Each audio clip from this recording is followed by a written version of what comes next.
Dieu est bon en tout temps, et en tout temps, Dieu est bon. Vous savez, ceci est une vérité. Personne ne peut avoir à redire sur cela. Mais le problème avec cela, c'est que nous pensons que Dieu est tellement bon, que Dieu est un grand-père avec une barbe blanche assis sur les nuages, en train de regarder le monde et tolérer tout ce que nous faisons.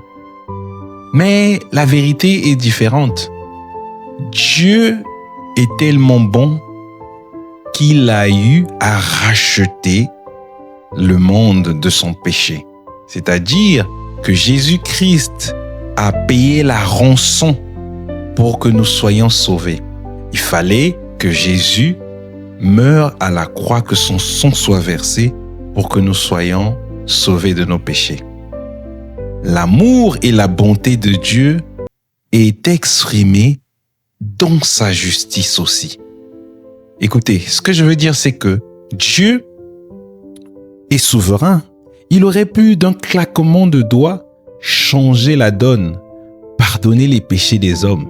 Mais non, il fallait respecter le fait qu'il fallait racheter les hommes du péché. Il fallait que le sang soit versé. Il fallait que le sang d'un agneau, sans tache, soit versé. Vous vous rendez compte? Un homme sans péché seulement un homme sans péché pouvait racheter l'humanité. Et donc, Dieu devait descendre et mourir à la croix pour racheter l'humanité de son péché. Dieu est tellement juste qu'il ne pouvait pas seulement claquer des doigts. Il devait respecter cette règle établie. Pourquoi je vous parle de la justice de Dieu? Je connais beaucoup de gens qui ont cette manie de dire « je vais commettre ce péché, après je vais demander pardon ». Mais vous vous trompez, mais grave, parce que Dieu regarde l'attitude du cœur. Si tu prémédites ton mal et que tu te dises que tu vas demander pardon, je suis sûr que ton pardon n'est pas sincère. Il est mécanique, il est automatique. Et Dieu ne regarde pas ça. Je vais vous parler de quelqu'un. Je vais vous parler de David. David a commis un acte irrépréhensible avec Bathsheba. Bathsheba tombe enceinte. Il fait tuer Uri, le mari de Bathsheba, pour garder Bathsheba comme sa femme. Dieu lui montre son péché. David est effondré. Il est effondré, il demande pardon à Dieu. Vous pouvez lire les psaumes, combien David lève son regard vers le ciel d'où viendra le secours. Mais vous allez voir une chose. David va traverser des moments difficiles. Sa famille va être ébranlée. Ses enfants vont s'entretuer et il y aura de l'inceste. Toute la pagaille va rentrer dans la famille de David à cause de son péché. Bien qu'il avait demandé pardon. Mais vous allez voir l'attitude de David.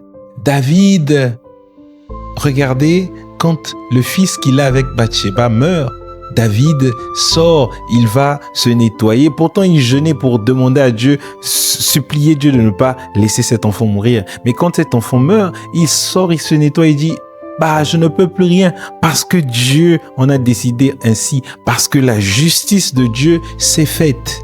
Vous voyez, nous en tant qu'humains, nous devons accepter la justice de Dieu et aussi accepter que la justice de Dieu, c'est l'expression de son amour.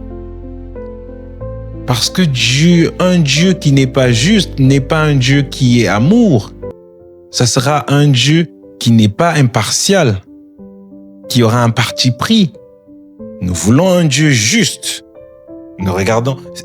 Ce serait égoïste de vouloir les choses seulement pour nous.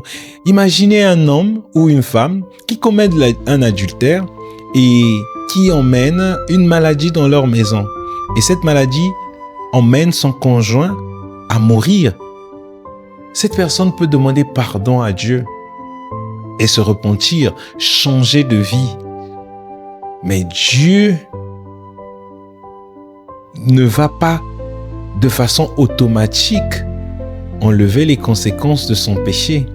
C'est-à-dire, cette personne pourra bel et bien mourir. Ce n'est pas parce que cette personne va mourir de cette maladie qu'on dira que Dieu ne l'a pas pardonné. Non, Dieu est tellement amour, il est tellement juste que les conséquences de nos péchés lui font aussi mal.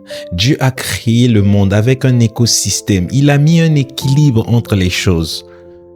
Pourquoi il viendra à chaque moment chambouler cet équilibre? Écoutez, même les miracles, chaque miracle que Jésus a fait ici-bas sur terre, c'est-à-dire aller au-delà de la nature, faire des choses qui sont extra-surnaturelles, Jésus les a fait pour un but. Pas pour faire joli, pas pour juste étonner la foule. Oui, j'ai entendu des histoires, des gens qui ont essayé de marcher sur les eaux comme Jésus et qui se sont noyés. Rien n'avait été fait juste pour faire joli. Mais là n'est pas le but de ma vidéo. Ma vidéo voudrait seulement rappeler à chacun d'entre nous que quand nous commettons des actes irrépréhensibles, quand la mort est rentrée dans notre vie, quand je dis notre vie, de tous les jours, n'accusons pas Dieu. Parce que Dieu est juste et c'est l'expression de son amour. Acceptons-le. Dieu n'est pas un vieillard assis sur les nuages et qui claque des doigts pour rendre notre vie aussi belle. Parce que dans ce cadre-là aussi, il n'y aura pas d'équilibre parce que nous ne savons pas comment faire du bien aux autres. Donc, il faut qu'il y ait l'équilibre et c'est Dieu qui met cet équilibre. Alors, je vous dis, God is good all the time. And all the time, God is good. Oui, je le crois et je le confirme. Merci beaucoup.